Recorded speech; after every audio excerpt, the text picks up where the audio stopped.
Hi అండి అందరూ. ఈరోజు స్కూల్కి వెళ్ళి పిల్లలందరికీ కూడా యూనిఫామ్ అనేది కంపల్సరీ చేస్తున్నారు. ఆ యూనిఫామ్ని స్కూల్ తెరిచిన తర్వాత ఒక 10 డేస్కో 20 డేస్కో ఇస్తున్నారు.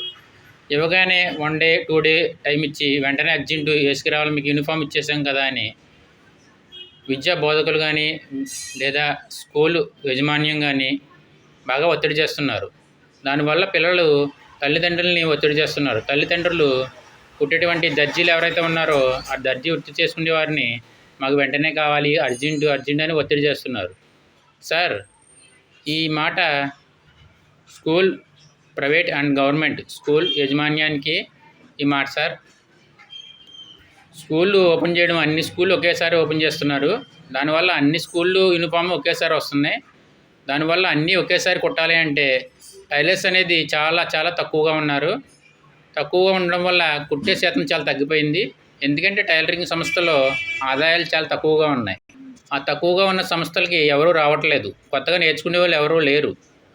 ఉన్నవారందరూ కూడా పాత వాళ్ళే ఉన్నారు. పాత టైలర్సే ఆ వృత్తిని నమ్ముకొని నడిపిస్తున్నారు. ఒక ఊరికి 10 లేదా 15 మంది మాత్రమే టైలర్స్ ఉన్నారు. ఈ స్కూల్ అన్నీ ఓపెన్ చేసిన వెంటనే ఆ 15 మంది మీద ఈ స్కూల్ బట్టలు ఇచ్చి మాకు అర్జెంటు అని ఒత్తిడి చేయడం వల్ల వాళ్ళు కుట్టే ప్రయత్నం చేసినా సరే రోజు డైలీ కాల్స్ చేయడం మరియు మెసేజ్లు పెట్టడం, మాకు అలా కుట్టాలి ఇలా కుట్టాలని రోజంతా కూడా కాల్స్ మాట్లాడుకోవడమే సరిపోతుంది. కాబట్టి యూనిఫామ్ని ఒత్తిడి చేయకుండా అవకాశం ఉంటే స్కూల్ ముందే ఇవ్వండి.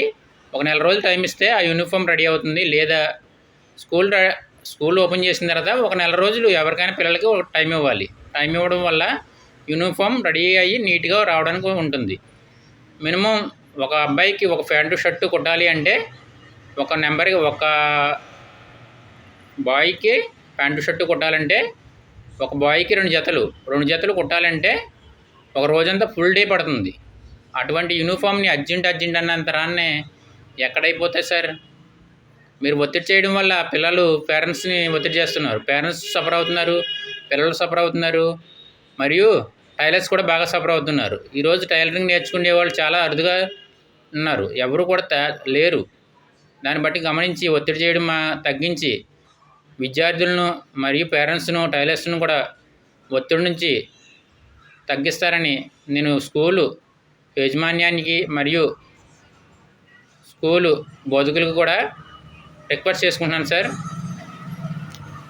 స్కూల్ పిల్లల బట్టలు ఇచ్చి ఒక నెల రోజులు టైం ఇవ్వాలి. ఎందుకంటే ఒక్కొక్క వ్యక్తికి కుట్టాలంటే ఒక్కొక్క రోజు పడుతుంది. 2 జతలు బట్టలు కుట్టాలంటే ఒక టైలర్కి ఫుల్ డే అంతా కూడా కష్టపడి పనిచేస్తే 2 జతలు రెడీ అవుతాయి. అటువంటిది 50 మంది 60 మంది ఒక టైలర్ దగ్గరికి వెళ్ళి మాకు అర్జెంట్ అని వర్కులు చెప్తే యూనిఫామ్ రెడీ అవుతుందని అంత త్వరగా రెడీ అయిపోయిన వర్కులు కాదు. ఇవి రెడీమేడ్ వెళ్ళి బట్టల షాపులోకి వెళ్ళి ట్రయల్ చూసుకుని వేసుకొచ్చేసే విధానంగా ఉండదు. ఎవరి ఆదిలాలు తీసుకోవాలి. ఏ స్కూల్కి ఆ స్కూల్ మోడల్ ఉంటుంది. ఆ స్కూల్కి ఆ స్కూల్ మోడల్ కుట్టాలి. దానికి సంబంధించినటువంటి నేబుల్స్ చేయాలి, ఐరన్లు చేయాలి. అలాగే వస్త్రాన్ని కుట్టే ముందు ఒకసారి తడపాలి. ఇవన్నీ చాలా ప్రొసీజింగ్ ఉంటుంది. దానికి సంబంధించినటువంటి దారాలు కానీ లేదా కాలర్స్ కానీ అన్నీ కూడా సైజులు కరెక్ట్గా దొరకాలి. అవన్నీ ప్రిపేర్ అయితేనే మాత్రమే ఆ వస్తువు రెడీ అవుతుంది.